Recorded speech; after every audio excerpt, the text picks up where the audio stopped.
ప్రపంచంలో ఇప్పుడు జరుగుతున్న భయంకరమైన యుద్ధాలు చూస్తుంటే మూడవ ప్రపంచ యుద్ధం మొదలైందా అనిపిస్తోంది కదూ.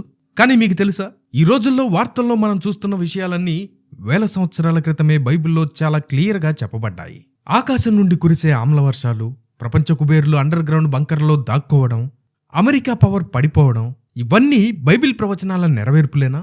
అసలు ఇప్పుడు ఏం జరుగుతుందో వీడియో మొత్తం చూస్తే మీరే షాక్ అవుతారు. మన రక్షకుడు ఛానల్ వీక్షిస్తున్న మీ అందరికీ ప్రభు పేరిట శుభములు. ఈరోజు మనం చాలా సీరియస్ అండ్ ఇంట్రెస్టింగ్ టాపిక్ మాట్లాడుకోబోతున్నాం.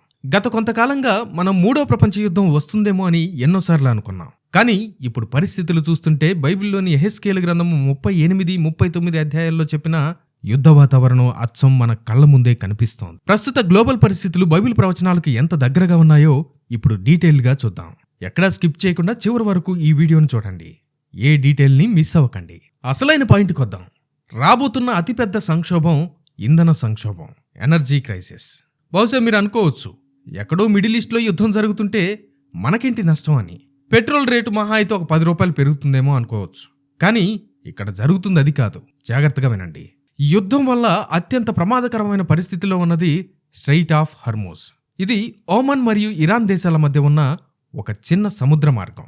అసలు దీని గురించి మనం ఎందుకు మాట్లాడుకోవాలంటే, ప్రపంచవ్యాప్తంగా ప్రతిరోజు వాడే ముడి చమురులో దాదాపు 20 నుండి 30% ఈ చిన్న దారి గుండానే వెళ్ళాలి. Kuwait, Bahrain, Iraq, UAE, Saudi Arabia, ఇలా మిడిల్ ఈస్ట్ దేశాలు అమ్మే ఆయిల్ అంతా ఈ మార్గం గుండానే ప్రపంచమంతా సరఫరా అవుతుంది. ఇప్పుడు ఇజ్రాయెల్, అమెరికా ఒకవైపు, ఇరాన్ ఇంకోవైపు యుద్ధానికి దిగితే ఇరాన్ చేయగలిగే అతిపెద్ద దాడి ఈ స్ట్రెయిట్ ఆఫ్ హార్మూజ్ను బ్లాక్ చేయడమే. ఒకవేళ ఇరాన్ గనక ఈ దారిని శాశ్వతంగా మూసేయడానికి ట్రై చేస్తే ప్రపంచానికి ఆయిల్ సప్లై ఆగిపోతుంది. అప్పుడు ఒక బ్యారెల్ క్రూడ్ ఆయిల్ ధర $150 నుండి $200 దాటిపోయినా ఆశ్చర్యం లేదు. పెట్రోల్, డీజిల్ రేట్లు పెరిగితే కేవలం మనం బైక్లలో, కార్లలో తిరగడం కష్టమవుతుంది అని మాత్రమే అనుకుంటే పొరపాటే. డీజిల్ రేటు పెరిగితే సరుకుల రవాణా చేసే లారీల ఛార్జీలు పెరుగుతాయి. రైతుల ట్రాక్టర్లకు డీజిల్ లేక వ్యవసాయం ఆగిపోతుంది. ఫెర్టిలైజర్స్ రేట్లు ఆకాశాన్ని తాకుతాయి. అంటే ఫైనల్గా జరిగేది ఏంటంటే, మార్కెట్లో కూరగాయలు, బియ్యం, పప్పుల రేట్లు సామాన్యుడు కొనలేనంతగా పెరిగిపోతాయి. దీనికి బెస్ట్ ఎగ్జాంపుల్స్ మనం ఇప్పుడు ఆల్రెడీ చూస్తూనే ఉన్నాం. బంగ్లాదేశ్లో అక్కడ ఫ్యూయల్ కొనడానికి డాలర్ల నిల్వలు లేక దీనివల్ల బయట దేశాల నుండి పెట్రోల్, డీజిల్, గ్యాస్ కొనుక్కోలేకపోతున్నారు. రిజల్ట్ ఏంటంటే, దేశం అంతా భయంకరమైన కరెంటు కోతలు, ఫ్యాక్టరీలు నడవక మూతపడుతున్నాయి. అక్కడ ఫ్యూయల్ రేషన్ పెడుతున్నారు. అంటే డబ్బులున్నా సరే మీకు కావాల్సినంత ఫ్యూయల్ కొనుక్కోవడానికి లేదు.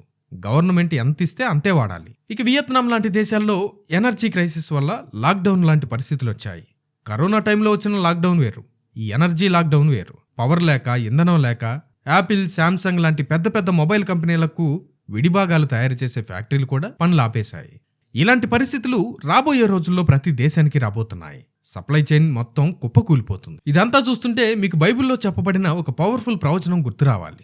ప్రకటన గ్రంథం 6వ అధ్యాయము 5-6 వచనాల్లో మనం నల్లటి గుర్రం గురించి చదువుతాం. ఆ గుర్రం మీద కూర్చున్న వాడి చేతిలో ఒక త్రాసు ఉంటుంది. అప్పుడు ఒక స్వరం ఇలా చెప్తుంది, 1 దేనారమునకు 1 సేరు గోధుమలనియు, 1 దేనారమునకు 3 సేర్ల యవలనియు అని మనం చదువుతాం. ఇక్కడ 1 దేనారం అనంటే ఆ రోజుల్లో ఒక మనిషి రోజంతా కష్టపడితే వచ్చే కూలి డబ్బులు. అంటే భవిష్యత్తులో ఒక మనిషి ఉదయం నుండి సాయంత్రం దాకా కష్టపడి పనిచేస్తే ఆ వచ్చే జీతం కేవలం ఆ రోజు వాళ్ళ ఇంట్లో వాళ్ళు ఒక పూట తినడానికి మాత్రమే సరిపోతుంది. ఆ స్థాయిలో ధరలు పెరిగిపోతాయి. డబ్బుకు విలువే ఉండదు. దాన్నే హైపర్ ఇన్ఫ్లమేషన్ అంటారు. ఆ వెంటనే ప్రకటన గ్రంథం 6వ అధ్యాయం 8వ వచనంలో పాండుర వర్ణం గల గుర్రం వస్తుంది. దాని మీద కూర్చున్నవాడి పేరు మృత్యువు. కత్తి వల్ల, కరువు వల్ల భూమి మీద ఉన్న 4వ వంతు ప్రజలు చనిపోతారని క్లియర్గా రాసింది. మన దేశంలో గ్రౌండ్ రియాలిటీ ఏంటో తెలుసా? బాంబులు వాళ్ళ మీద పడుతున్నాయి కదా, మనకేంటి అని మీరు అనుకుంటున్నారా? వాళ్ళు ఒకరిపై ఒకరు వేసుకుంటున్న బాంబులు మిడిల్ ఈస్ట్లో పేలితే దాని సెగ మన భారతదేశంలోని ప్రతి సామాన్యుడి వంటగదికి తగులుతోంది. యుద్ధ విమానాల నుండి పడే బాంబులే కాదు, ప్రతిరోజు మన ఇళ్లల్లో పేలే గ్యాస్ బాంబులు, రేట్లు పెరిగిపోయే పెట్రోల్ బాంబులు మన మీదే పడుతున్నాయి. మిడిల్ ఈస్ట్లో సముద్ర మార్గాలు మూసుకుపోవడంతో మన ఇండియాలో వంట గ్యాస్కు భారీగా కొరత ఏర్పడింది. ఈరోజు హైదరాబాద్లో ఉన్న గ్రౌండ్ రియాలిటీ చూస్తే అఫీషియల్గా మనకు డొమెస్టిక్ సిలిండర్ రేటు $965 ఉంది. కానీ కమర్షియల్ సిలిండర్లు దొరక్క బ్లాక్ మార్కెట్లో గ్యాస్ బండ ఏకంగా 4,000 నుంచి 5,000 రూపాయలు పలుకుతోంది. అంత రేటు పెట్టినా కూడా సిలిండర్ దొరకని పరిస్థితి. ఢిల్లీ, ముంబై లాంటి ప్రాంతాల్లో డొమెస్టిక్ సిలిండర్ కూడా $615 వచ్చేదో లేదా $665 వచ్చే సిలిండర్ని 2,000 పెట్టి కొనుక్కోవాల్సి వస్తుంది. డిస్ట్రిబ్యూటర్ల దగ్గర గ్యాస్ స్టాక్ దారుణంగా పడిపోయింది.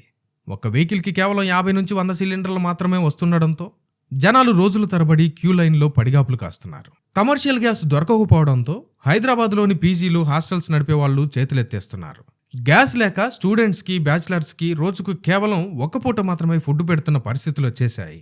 కర్రీ పాయింట్స్ క్లోజ్ అయిపోయాయి. ఉన్నవాళ్ళు ఎక్కువ రేట్లకు అమ్ముతున్నారు. కొనుక్కోలేని వాళ్ళు నిల్వ పచ్చళ్లతో రోజును గడిపేస్తున్నారు. ఇది ఇలాగే కంటిన్యూ అయితే బయట రూమ్స్లో ఉండే వాళ్ళ పరిస్థితి ఏంటి?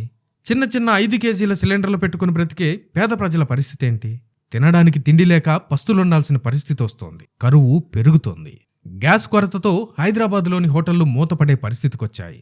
సుమారు 50,000కు పైగా హోటళ్ల మీద 10 లక్షల మంది కార్మికులు బ్రతుకుతున్నారు. ఎక్కువ ఖర్చుతో ఫుడ్ తయారు చేయలేక, చేసినా కస్టమర్ల మీద భారాన్ని పెట్టలేక, గ్యాస్ దొరక్క కొంతమంది వ్యాపారాలు మూసేశారు. అవకాశం ఉన్నవాళ్లు కట్టెల పొయ్యిలతో పని కానిచ్చేస్తున్నారు. ప్రభుత్వాలు వెంటనే ఏదైనా చేయకపోతే 2-3 రోజుల్లో హోటళ్లు పూర్తిగా మూసేస్తామని వాళ్ళు వాపోతున్నారు. అంటే లక్షలాది మంది ఉపాధి కోల్పోయి రోడ్డున పడబోతున్నారు. జనాలు ప్యానిక్ అయ్యి ఒకేసారి గ్యాస్ బుక్ చేసుకోకుండా ఒక సిలిండర్ బుకింగ్కి ఇంకో సిలిండర్ బుకింగ్కి మధ్య గ్యాప్ని 21 రోజుల నుండి 25 రోజులకి కేంద్రం పెంచింది. గ్యాస్ దొరకకపోవడంతో జనాలు కరెంటు పొయ్యిల కోసం ఎగబడుతున్నారు. ఆన్లైన్లో ఇవి అవుట్ ఆఫ్ స్టాక్ అయిపోతున్నాయి. మరోపక్క బెంగళూరు లాంటి చోట్ల గ్యాస్ ఆధారంగా నడిచే పవర్ ప్లాంట్లకు గ్యాస్ సప్లై ఆగిపోయి కరెంటు కోతలు వచ్చే ఛాన్స్ ఉంది. లేటెస్ట్ అప్డేట్ ప్రకారం పశ్చిమ ఆసియా సంక్షోభం కారణంగా చమురు కొరత ఏర్పడడంతో భారత పెట్రోలియం ప్రభుత్వ శాఖ ఒక కఠినమైన నిబంధనను తీసుకొచ్చింది. మీ ఇంట్లో పైపు నుండి వచ్చే గ్యాస్ అలాగే సిలిండర్లు కూడా ఉంటే మీరు ఖచ్చితంగా ఎల్పీజీ కనెక్షన్ను సరెండర్ చేయాలి. పిఎన్జీ ఉన్నవాళ్ళు, అంటే పైపు ద్వారా గ్యాస్ కనెక్షన్ ఉన్నవాళ్ళు ఇకపై ప్రభుత్వం ద్వారా గ్యాస్ సిలిండర్లను రీఫిల్ చేసుకోలేరు. ఇప్పటికే ఇంట్లో పైప్ లైన్ గ్యాస్ ఉన్నవాళ్ళు కొత్తగా సిలిండర్ల కోసం అప్లై చేసుకోవడానికి వీలు కూడా లేదు. అంతర్జాతీయంగా చమురు కొరత ఉండడం వల్ల ప్రభుత్వం వనరులను పొదుపు చేస్తోంది. ఇంతకుముందు పైపు గ్యాస్ ఆగిపోతే సిలిండర్లుంటే వాటిని సెకండరీ ఆప్షన్గా వాడుకునేవాళ్ళు. ఇప్పుడు ఆ అవకాశం ఉండదు. ఇది ఒక రకమైన రేషనింగ్. అంటే ప్రభుత్వం వనరులను తన చేతుల్లోకి తీసుకుని నియంత్రిస్తోంది. ఆర్థిక సంక్షోభం ప్రభావం సామాన్యుడి వంటగది వరకు చేరిందని దీని ద్వారా స్పష్టమవుతుంది. ప్రభుత్వం ఇప్పుడు ఆహారం మరియు ఇంధనాన్ని కొలిచిస్తుంది. ఇది బైబిల్ ప్రవచనాల్లో చెప్పబడిన క్లిష్ట పరిస్థితులకు ఒక సూచనలా కనిపిస్తోంది. అయితే పశ్చిమ ఆసియాలో యుద్ధం, ఉద్రిక్తతలు కొనసాగుతున్నప్పటికీ భారతీయ జెండా ఉన్న ఒక భారీ గ్యాస్ ట్యాంకర్ అత్యంత ప్రమాదకరమైన స్ట్రెయిట్ ఆఫ్ హార్ముజ్ సముద్రం మార్గం గుండా సురక్షితంగా ప్రయాణించింది. ఇరాన్ దాడులు మరియు ఉద్రిక్తతల వల్ల ఈ మార్గం మూతపడుతుందేమోనని భయం ఉన్న సమయంలో భారతీయ ట్యాంకర్ విజయవంతంగా దాటడం విశేషం. దీనివల్ల భారతదేశంలోని కోట్లాది ఇళ్లకు వంట గ్యాస్ సరఫరా నిరంతరాయంగా అందుతుంది. యుద్ధం జరుగుతున్నప్పటికీ దేశానికి ఇంధన దిగుమతులు ఆగకూడదనేది ప్రభుత్వం లక్ష్యంగా పెట్టుకుంది. అయినా కానీ ఒక్క ట్యాంకర్ సురక్షితంగా రావటం వల్ల సమస్య పూర్తిగా తీరిపోదు. రవాణా వ్యవస్థ అంతా సాధారణ స్థితికి రావాల్సి ఉంటుంది. ఇంధన కొరత ఇలాగే కొనసాగితే వాహనాలు రోడ్డెక్కలేవు, సరుకుల రవాణా ఆగిపోతుంది, ఫ్యాక్టరీలు మూతపడతాయి, జనం బయటికి రాలేరు. అంటే కోవిడ్ సమయంలో వచ్చినట్లు కాకుండా పరోక్షంగా ఒక ఆర్థిక లాక్డౌన్ మన ముందుకు రాబోతున్నట్లుంది. అయితే ఈరోజు మనం న్యూస్లో చూస్తున్నట్టు యుద్ధాలు కానీ, స్ట్రెయిట్ ఆఫ్ హార్ముజ్ ఇష్యూలు కానీ విడివిడిగా చూస్తే కేవలం ఇవి పొలిటికల్ న్యూస్ లాగే కనిపిస్తాయి. కానీ వీటన్నిటినీ కలిపి దేవుని వాక్యంతో పోల్చి చూస్తే బైబిల్ చెప్పిన ఆ భయంకరమైన కరువు మన గుమ్మం దాకా వచ్చేసిందని స్పష్టంగా అర్థమవుతోంది. రేట్లు ఆకాశాన్ని తాకుతుంటే రాబోయే రోజుల్లో సామాన్య బ్రతుకులు అక్షరాలా ఆగమైపోబోతున్నాయి. ఇక్కడే ప్రజలను నియంత్రించే సిస్టంకి అడుగులు పడతాయి. ఎంత కొనాలో, ఎంత అమ్మాలో మొత్తం వాళ్లే డిసైడ్ చేస్తారు. మృగం ముద్రకు ఇది ఒక ఛాయలాగా స్టేజ్ సిద్ధమవుతోంది. అయితే ఒకప్పుడు యుద్ధం అంటే కత్తులతో, తుపాకులతో జరిగేది. కానీ ఇప్పుడు టెక్నాలజీ పేరుతో మనిషి కనిపెట్టిన ఆయుధాలు ఎంత దారుణంగా ఉన్నాయంటే అవి భూమిని నరకంగా మార్చేస్తున్నాయి. రీసెంట్గా వార్తల్లో మీరు ఒక పేరును వినే ఉంటారు, వైట్ ఫాస్ఫరస్ బాంబులు. ఇజ్రాయెల్ సైన్యం గాజా మరియు లెబనాన్ సరిహద్దుల్లో దీన్ని వాడిందని అమ్నెస్టీ ఇంటర్నేషనల్ లాంటి హ్యూమన్ రైట్స్ సంస్థలు రిపోర్ట్ చేశాయి. ఇది ఎంతవరకు నిజమో తెలియదు కానీ హ్యూమన్ రైట్స్ సంస్థలు వైట్ ఫాస్ఫరస్ బాంబులు వేశారు అంటున్నారు. అసలు ఈ వైట్ ఫాస్ఫరస్ అంటే ఏంటో మీకు తెలుసా? ఇది గాలిలోని ఆక్సిజన్ తగలగానే వందలాది డిగ్రీల ఉష్ణోగ్రతతో మండిపోయే ఒక భయంకరమైన కెమికల్. ఇది ఒకసారి మనిషి చర్మానికి అంటుకుంటే మామూలు మంటల్లాగా పైపైన కాలి ఆరిపోదు. చర్మాన్ని, కండరాలను కాల్చుకుంటూ ఏకంగా ఎముకల దాకా వెళ్తుంది. పోనీ నీళ్లు పోసి ఆర్పుదామా అంటే దీని మీద నీళ్లు పోస్తే ఇంకా ఎక్కువగా మండుతుంది. ఆ మంటకు మనిషి ప్రాణాలతో నిలబడి ఉండగానే శరీరం కాలిపోయి కుళ్ళిపోయి కింద పడిపోతుంది. ఇది అక్షరాల 2500 ఏళ్ల క్రితం బైబిల్లో ప్రవక్త అయిన జకర్యా రాసిన మాటలు చూడండి. జకర్యా గ్రంథము 14వ అధ్యాయము 12వ వచనం. యెరూషలేము మీద యుద్ధము చేసిన జనములందరినీ యెహోవా ఈలాగున మొత్తును. వారు నిలువబడి ఉండగానే వారి దేహములు కుళ్ళిపోవును, వారి కన్నులు వాటి గుంటలలోనే కుళ్ళిపోవును, వారి నాలుకలు వారి నోళ్లలోనే కుళ్ళిపోవును. ఆలోచించండి, కత్తులతో యుద్ధాలు చేసుకునే ఆ రోజుల్లో నిలబడి ఉండగానే కళ్ళు, నాలుక, దేహం కుళ్ళిపోతాయని జకర్యా ప్రవక్త ఎలా చెప్పగలిగాడు? ఈరోజు న్యూక్లియర్ బాంబులు, రేడియేషన్, వైట్ ఫాస్ఫరస్ లాంటి కెమికల్ బాంబులు చేసే పని సరిగ్గా ఇదే. దేవుని వాక్యం ఎంత సత్యమో ఇక్కడే మనకు అర్థమవుతోంది. ఇది మాత్రమే కాదు, యుద్ధం మరింత ముదిరితే రాబోయే మరో అతిపెద్ద ముప్పు యాసిడ్ రెయిన్, ఆమ్లవర్షం. ఇప్పుడు ఇరాన్, ఇజ్రాయెల్ మధ్య పరిస్థితులు ఉద్రిక్తంగా ఉన్నాయి కదా. ఒకవేళ ఇజ్రాయెల్ గాని, అమెరికా గాని ఇరాన్లోని అతిపెద్ద ఆయిల్ రిఫైనరీల మీద దాడులు చేస్తే ఏం జరుగుతుంది? లక్షలాది బ్యారెళ్ల క్రూడ్ ఆయిల్ బాంబుల దాటికి పేలిపోయి నెలల తరబడి మండుతూనే ఉంటుంది. 1991 గల్ఫ్ యుద్ధం సమయంలో కువైట్ ఆయిల్ బావులు మండినప్పుడు జరిగిన విపత్తు మానవ చరిత్రలోనే అతిపెద్ద పర్యావరణ, ఆర్థిక విధ్వంసాల్లో ఒకటి. ఇరాన్ సైన్యం వెనక్కి తగ్గుతూ సుమారు 600 నుండి 700 ఆయిల్ బావులకు నిప్పు పెట్టింది. ఆకాశంలోకి వెళ్లిన పొగ గాలిలోని తేమతో కలిసి బ్లాక్ రెయిన్, నల్లటి వర్షం కురిసింది. ఇది పంటలను, నీటి వనరులను పూర్తిగా నాశనం చేసింది. సముద్రంలోకి లక్షలాది గ్యాలన్ల ఆయిల్ ప్రవహించి వేలాది సముద్ర జీవులు చనిపోయాయి. ఆ మంటలను ఆర్పడానికి దాదాపు 10 నెలల సమయం పట్టింది. బిలియన్ల కొద్దీ డాలర్ల నష్టం వాటిల్లింది. 1991లో కేవలం కువైట్ బావులు మాత్రమే మండాయి. కానీ నేడు స్ట్రెయిట్ ఆఫ్ హార్మోజ్ మూతపడడం, 10 మిలియన్ బ్యారెళ్ల ఉత్పత్తి ఆగడం అంటే అది 1991 నాటి విపత్తు కంటే 100 రెట్లు భయంకరమైనది. అప్పుడు కేవలం ప్రాంతీయ సమస్యగా ఉంది, కానీ ఇప్పుడు ప్రపంచవ్యాప్త ఆకలి చావులకు దారితీసేలా ఉంది. ఇప్పుడు అదే గనక రిపీట్ అయితే ఈ భారీ మంటల నుండి వచ్చే కోట్లాది టన్నుల సల్ఫర్ డయాక్సైడ్, బ్లాక్ కార్బన్ ఆకాశాన్ని కప్పేస్తుంది. పగటిపూటే సూర్యుడు కనపడకుండా దట్టమైన చీకటి కమ్ముకుంటుంది. ఆ నల్లటి విషపు పొగ మొత్తం వాతావరణంలోని మేఘాలతో కలిసిపోయి భూమి మీదకు యాసిడ్ రెయిన్గా కురుస్తుందని ఐక్యరాజ్య సమితి సైంటిస్టులు ఎప్పటినుంచో వార్నింగ్ ఇస్తున్నారు. ఈ యాసిడ్ రెయిన్ పడితే ఏమవుతుంది? భూమి మీద ఉన్న పచ్చటి చెట్లు కాలిపోతాయి, పంటలన్నీ నాశనమైపోతాయి, నదులు, సముద్రాల్లోని నీరు విషంగా మారుతుంది. ఈ సీన్ అంతా మనకు ఎక్కడో చదివినట్లు అనిపిస్తోంది కదా. అవును, ప్రకటన గ్రంథం 8వ అధ్యాయము 7వ వచనం. మొదటి దూత బోర ఊదినప్పుడు ఏం జరిగిందో చూడండి.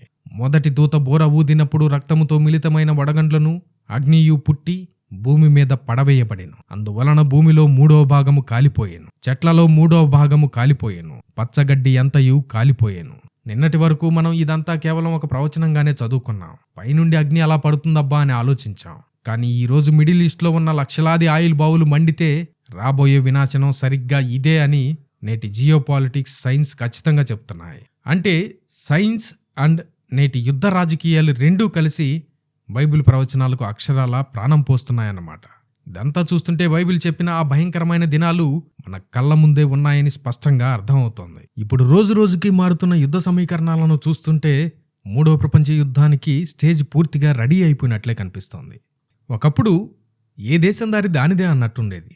కానీ ఇప్పుడు ప్రపంచం ఖచ్చితంగా 2 వర్గాలుగా విడిపోయింది. ఒకవైపు అమెరికా, ఇజ్రాయెల్ టీం ఉంటే దానికి వ్యతిరేకంగా Russia, China, Iran, north Korea ఒక భయంకరమైన కూటమిగా ఏర్పడ్డాయి. ప్రపంచ పరిస్థితులు ఎంత దారుణంగా మారాయంటే రష్యా ఇప్పుడు ఓపెన్గా ఇరాన్కి సపోర్ట్ ఇస్తోంది. అమెరికా గానీ, ఇజ్రాయెల్ గానీ ఇరాన్ మీద దాడి చేస్తే కాపాడడానికి రష్యా తన అడ్వాన్స్డ్ ఎయిర్ డిఫెన్స్ సిస్టమ్ను ఏకంగా 10,000 మంది సైనికులను పంపడానికి రెడీ అవుతోందని ఇంటర్నేషనల్ మీడియా కోడైకొస్తోంది. మరోవైపు ఇక్కడ ఇంకొక విచిత్రమైన ట్విస్ట్ ఏంటో తెలుసా? ఉక్రెయిన్ కూడా ఈ మిడిల్ ఈస్ట్ యుద్ధంలో తలదూరుస్తోంది. రష్యా మీద దాడి చేయడానికి ఇరాన్ వాళ్ళు రష్యాకు షాహెద్ డ్రోన్లను సప్లై చేస్తున్నారు కదా. దానికి ప్రతీకారంగా ఇప్పుడు ఉక్రెయిన్ వాళ్ళు ఇజ్రాయెల్కు లేదా గల్ఫ్ దేశాలకు తమ డ్రోన్ టెక్నాలజీని ఇస్తామని, ఇరాన్ను కొట్టడానికి మేము హెల్ప్ చేస్తామని ఆఫర్ ఇస్తున్నారు. ఇక చైనా విషయానికి వస్తే అది తెర వెనుక ఉండి ఇరాన్కు ఆర్థికంగా, సైనికంగా అండగా నిలబడింది. ఇలా దేశాలన్నీ కత్తులు దూసుకుంటుంటే ప్రపంచానికి శాంతిని కాపాడాల్సిన ఐక్యరాజ్య సమితి మాత్రం చేతులెత్తేసింది. యుఎన్ పాస్ చేసే తీర్మానాలు, రూల్స్ అన్నీ కేవలం పేపర్లకే పరిమితమైపోయాయి. వాటిని ఎవరూ లెక్క చేయడం లేదు. ఇప్పుడు ఈ వార్తలన్నీ పక్కన పెట్టి ఈరోజు న్యూస్లో మనం చూస్తున్న ఈ 2 వర్గాల గురించి బైబిల్ ఎప్పుడో చెప్పింది. ఆ విషయాలు ఇప్పుడు చూద్దాం. యెహెజ్కేలు గ్రంథం 38వ అధ్యాయం తీసి చదివితే అక్కడ భవిష్యత్తులో ఇజ్రాయెల్ మీదకు దండెత్తి వచ్చే ఒక మహా సైన్యం గురించి ప్రవక్త రాశాడు. అందులో ముఖ్యంగా మాగోగు దేశపు రాజైన గోగు అని రాసుంటుంది. బైబిల్ స్కాలర్స్ చరిత్రకారుల ప్రకారం ఈ మాగోగు అనేది మరేదో కాదు, ఇజ్రాయెల్కు సుదూర ఉత్తర దిక్కున ఉన్న రష్యా ప్రాంతమే. అదే అధ్యాయం యెహెజ్కేలు గ్రంథము 38వ అధ్యాయము 5వ వచనంలో ఆ రష్యాతో పాటు ఇజ్రాయెల్ మీదకు దాడి చేయడానికి వచ్చే దేశాల పేర్లు కూడా క్లియర్గా రాసున్నాయి. అందులో మొదటిది పారసీకులు. పారసీక దేశం అంటే ఈరోజు మనం పిలుస్తున్న ఇరాన్. దాంతోపాటు కూషు, పూతు, తొగర్మా కూడా రష్యాతో కలుస్తాయని యెహెజ్కేలు ప్రవక్త ప్రవచించాడు. కూషు దేశం అంటే సుడాన్, ఆఫ్రికా దేశాలు. పూతు అంటే లిబియా, తొగర్మా అంటే టర్కీ. కొన్ని దశాబ్దాల క్రితం వరకు రష్యాకు ఇరాన్కు పెద్దగా పడేది కాదు, వాళ్ళిద్దరికీ ఎలాంటి సంబంధాలు ఉండేవి కావు. కానీ బైబిల్ చెప్పిన అంత్య దినాల ప్రవచనం నెరవేరడానికి ఈరోజు రష్యా, ఇరాన్ విడదీయలేని ప్రాణ స్నేహితులుగా, మిలిటరీ పార్ట్నర్స్గా మారిపోయాయి. 2600 ఏళ్ల క్రితం ఇజ్రాయెల్ అనే దేశమే ప్రపంచ పటంలో లేని ఆ కాలంలో భవిష్యత్తులో ఇజ్రాయెల్ మళ్లీ ఏర్పడుతుందని, ఆ దేశం మీదకు పలానా రష్యా, పలానా ఇరాన్ కలిసి ఒకే టీంగా దాడికి వస్తాయని యెహెజ్కేలు ఎలా చెప్పగలిగాడు? మనుషులకైతే ఇది అసాధ్యం, కానీ సర్వాధికారి అయిన దేవునికి ఆది నుండి అంతం వరకు అంతా తెలుసు. ఈరోజు రష్యా, ఇరాన్, చైనా ఒక వర్గంగా ఏర్పడడం అనేది కేవలం రాజకీయ నాయకులు తీసుకున్న నిర్ణయం కాదు. అది యెహెజ్కేలు గ్రంథము 38వ అధ్యాయంలో దేవుడు రాయించిన గోగు మాగోగు యుద్ధానికి పడుతున్న పునాది. ఆ యుద్ధం మొదలైతే దేవుడే స్వయంగా రంగంలోకి దిగి తన ప్రజలైన ఇజ్రాయేలును కాపాడుకుంటాడు. ప్రపంచ చరిత్రకు క్లైమాక్స్ మన కళ్ళ ముందే జరుగుతోంది. దయచేసి కళ్ళు తెరిచి చూడండి. ఒకవైపు సామాన్య ప్రజలమైన మనం ఉదయాన్నే లేచి మన పనులకు మనం వెళ్తాం. ఎక్కడో యుద్ధం జరుగుతుందిలే మనకెందుకన్నట్టు బ్రతుకుతుంటే, ప్రపంచాన్ని శాసించే కుబేరులు, ఈ దేశ నాయకులు మాత్రం రహస్యంగా ఏం చేస్తున్నారో తెలుసా? వాళ్ళు రాబోయే వినాశనానికి భయపడి భూమి అడుగున 100 అడుగుల లోతుల్లో అండర్ గ్రౌండ్ బంకర్లు కట్టుకుంటున్నారు. బయట ప్రపంచానికి వాళ్ళు ఏమీ తెలియనట్టు నటిస్తున్నారు, కానీ భవిష్యత్తులో ఒక భారీ న్యూక్లియర్ వార్ లేదా భయంకరమైన విపత్తు రాబోతుందని వాళ్లకు ముందే తెలుసు. అందుకే ప్రాణాలు కాపాడుకోవడానికి ఎవరికి వాళ్ళు సేఫ్టీ చూసుకుంటున్నారు. ఉదాహరణకు ఫేస్బుక్ ఓనర్ మార్క్ జూకర్బర్గ్ను తీసుకోండి. ఆయన హవాయి దీవుల్లో ఏకంగా 100 కోట్ల ఖర్చు పెట్టి ఒక భారీ అండర్ గ్రౌండ్ బంకర్ను కట్టుకున్నాడు. దానికి అణుబాంబు పేలుళ్లను కూడా తట్టుకునే భారీ ఇనప తలుపులను, సొంతంగా నీళ్లు, కరెంటు, సంవత్సరాల తరబడి ఫుడ్ సప్లై అన్నీ సెటప్ చేసుకున్నాడు. కేవలం జూకర్బర్గ్ మాత్రమే కాదు, అమెరికాలోని సిలికాన్ వ్యాలీకి చెందిన చాలా మంది టెక్ బిలినియర్లు, సీఈఓలు న్యూజిలాండ్ లాంటి దేశాల్లో రహస్యంగా కోట్లు పోసి భూగర్భ బంకర్లు కొనుక్కుంటున్నారు. ఇక దేశాల పరిస్థితి చూస్తే అంతా షాకింగ్గా ఉంది. మన పక్కనున్న పాకిస్తాన్ దేశం తీవ్రమైన ఆర్థిక కష్టాల్లో ఉండి తినడానికి తిండి లేకపోయినా సరే టర్కీ సాయంతో ఏకంగా $30 మిలియన్ ఖర్చు పెట్టి తమ ఎయిర్ ఫోర్స్ అధికారుల కోసం భారీ బంకర్లు నిర్మిస్తోంది. ఎందుకు? రేపేదైనా న్యూక్లియర్ వార్ వస్తే సామాన్య ప్రజలు ఎలా పోయినా పర్లేదు, కానీ తమ వీఐపీలు, మిలిటరీ కమాండర్లు సేఫ్గా ఉండాలని వాళ్ళ ప్లాన్. ఇప్పుడు వీటన్నిటిని పక్కన పెట్టి సరిగ్గా 2000 ఏళ్ల క్రితం రాయబడిన బైబిల్ ఏమని చెప్తుందో చూద్దాం. అపోస్తులుడైన యోహాను దేవుని దర్శనంలో అంత్యదినాల గురించి చెప్తూ ప్రకటన గ్రంథం 6వ అధ్యాయం 15వ వచనంలో ఏం రాశాడో తెలుసా? భూరాజులను, గనులను, సహస్రాధిపతులను, ధనికులను, బలిష్ఠులను, ప్రతి దాసుడును, ప్రతి స్వతంత్రుడును కొండ గుహలలోను, బండల సందులలోను దాగుకుంటారు. ఒకసారి ఈ మాటలను నేటి పరిస్థితులతో పోల్చి చూస్తే యోహాను ఆ రోజుల్లో వాడిన కేటగిరీలు ఎంత పర్ఫెక్ట్గా ఉన్నాయో చూడండి. భూరాజులంటే నేటి దేశాల అధ్యక్షులు, ప్రధానులు. ధనికులు, గనులు అంటే మార్క్ జూకర్బర్గ్ లాంటి బిలీనియర్లు, ఎలైట్స్. సహస్రాధిపతులు అంటే పాకిస్తాన్ ఎయిర్ ఫోర్స్ అధికారులు, ఆర్మీ జనరల్స్. ఇలా ఆర్మీ కిందకు వస్తుంది. ఈ పై స్థాయిలో ఉన్న వాళ్ళందరూ భవిష్యత్తులో రాబోయే మహాభయంకరమైన శ్రమల కాలంలో ప్రాణభయంతో కొండ గుహల్లోనూ, బండల సందుల్లోనూ దాక్కుంటారని బైబిల్ స్పష్టంగా చెప్తోంది. ఆనాటి కాలంలో బంకర్లు లేవు కాబట్టి వాటిని కొండ గుహలు అని పిలిచారు. ఈరోజు వాటినే మనం హైటెక్ అండర్ గ్రౌండ్ బంకర్లు అని పిలుస్తున్నాం. 2000 ఏళ్ల క్రితం యోహాను గారు రాసిన ఆ ఒక్క వచనం ఈరోజు ప్రపంచ కుబేరుల చర్యల ద్వారా మన కళ్ళ ముందే అక్షరాలా నెరవేరుతోంది. కానీ వాళ్ళకి తెలియని ఒక నిజం ఏంటంటే, ఆ తర్వాత వచనంలో, అంటే ప్రకటన గ్రంథము 6వ అధ్యాయము 16-17 వచనాలు, బండ సందులలోనూ దాగుకొని ఉన్న సింహాసనాసీనుడయ్యున్న వాని యొక్కయు గొర్రెపిల్ల యొక్కయు ఉగ్రత మహాదినము వచ్చెను. దానికి తాళజాలిన వాడెవడు? మీరు మా మీద పడి ఆయన సన్నిధికిని గొర్రెపిల్ల ఉగ్రతకును మమ్మును మరుగు చేయుడి అని పర్వతములతోనూ బండలతోనూ వారు చెప్పుచున్నారు. వాళ్ళు దేవుని ఉగ్రత చూసి భయపడి మమ్మల్ని కప్పేయండి అని ఆ కొండలతో మొరపెట్టుకుంటారు. అణుబాంబుల నుండి రక్షించుకోవడానికి బంకర్లు కట్టుకోవచ్చేమో, కానీ దేవుని తీర్పు నుండి, ఆయన ఉగ్రత నుండి ఏ బంకరు, ఏ బ్లాస్ట్ ప్రూఫ్ డోర్, ఏ లక్షల కోట్లు వాళ్ళను కాపాడలేవు.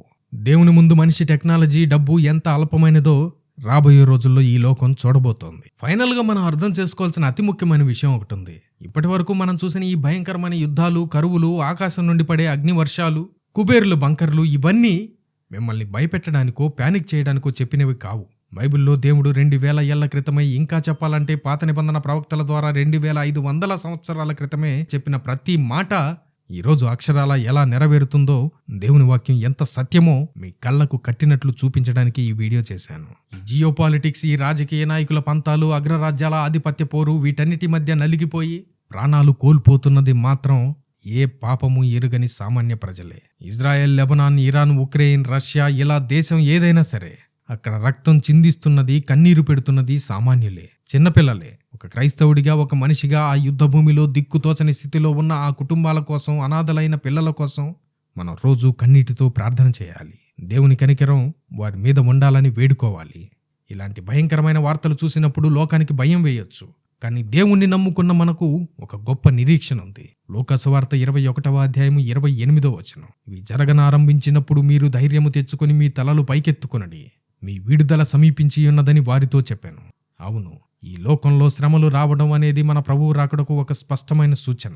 రేపేం జరుగుతుందో, ఈ ప్రపంచం ఎలా ముగుస్తుందో మనకు తెలియదు, కానీ భవిష్యత్తు ఎవరి చేతుల్లో ఉందో మనకు తెలుసు. దేవుని ఉగ్రత నుండి, రాబోయే ఆ మహాశ్రమల కాలం నుండి తప్పించుకోవడానికి ఉన్న ఒకే ఒక్క మార్గం మన ఏకైక రక్షకుడైన యేసుక్రీస్తును హృదయపూర్వకంగా నమ్మడమే. మీరు దేవునితో ఎలా నడుస్తున్నారు, మీ ఆత్మీయ జీవితం ఎలా ఉందో ఒకసారి చెక్ చేసుకోండి. పరిస్థితులు ఎలా ఉన్నా, ఏ క్షణమైనా సరే దేవుని రాకడకు మీరు, మీ కుటుంబం సిద్ధంగా ఉండాలి. ఈరోజు మనం మాట్లాడుకున్న ఈ బైబిల్ ప్రవచనాలు, ప్రపంచ పరిణామాల మీద మీ అభిప్రాయం ఏంటో కింద కామెంట్లో పంచుకోండి. ఈ వీడియోలో నేను చెప్పిన విషయాలు మీకు నిజంగా ఇన్ఫర్మేటివ్గా, ఆత్మీయంగా ఉపయోగపడ్డాయి అనిపిస్తే ఖచ్చితంగా ఈ వీడియోని లైక్ చేయండి. మరింత మందికి ఈ వీడియో చేరేలా మీ వాట్సాప్లలో షేర్ చేయండి. సర్వశక్తిమంతుడైన దేవుడు మిమ్మల్ని, మీ కుటుంబాలను తన రెక్కల చాటున భద్రపరిచి తన రాకడ కొరకు సిద్ధపరచబడును కాక. ఈ అంత్య దినాలలో మనకు సిద్ధపాటును కలుగజేసే అనేక విషయాలను ఈ బుక్లో పొందుపరిచాం. స్క్రీన్ మీద కనిపిస్తున్న నంబర్కి ఇప్పుడే వాట్సాప్ చేయడం ద్వారా మీరు ఈ బుక్ని ఆర్డర్ చేసుకోవచ్చు. Jesus coming soon, so be prepared. మేఘమామనునై వచ్చుచున్నాను, రాజాగే రాజు మహిమాన్వితుడే మేఘమామ